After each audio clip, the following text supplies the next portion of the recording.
Hello everyone, আসসালামু আলাইকুম। আজকের ব্লগটা দেখাবো আমার বোন চলে যাচ্ছে ঢাকায় আর আমার মেয়ে কী পরিমাণ কান্না করছে তার সাথে যাওয়ার জন্য।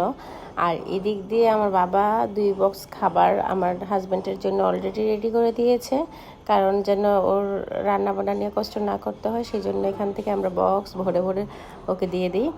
আর এদিক দিয়ে আমার মেয়ে একদমই ছাড়ছে না তার খালামণিকে, ও যেতে চাচ্ছে। ও যে কি পরিমাণ কান্না করেছে।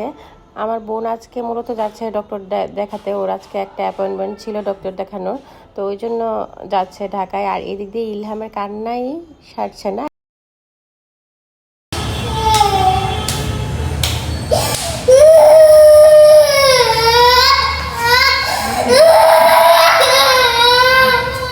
আর এই দিক দিয়ে আমার ছেলে ওকে ভেঙ্গাচ্ছে। আমি জিজ্ঞেস করছিলাম যে আসান ইলহাম কিভাবে কান্না করে, ও আমাকে ভেঙিয়ে দেখাচ্ছে। তো আজকের ব্লগটা এই পর্যন্তই। Thanks for watching.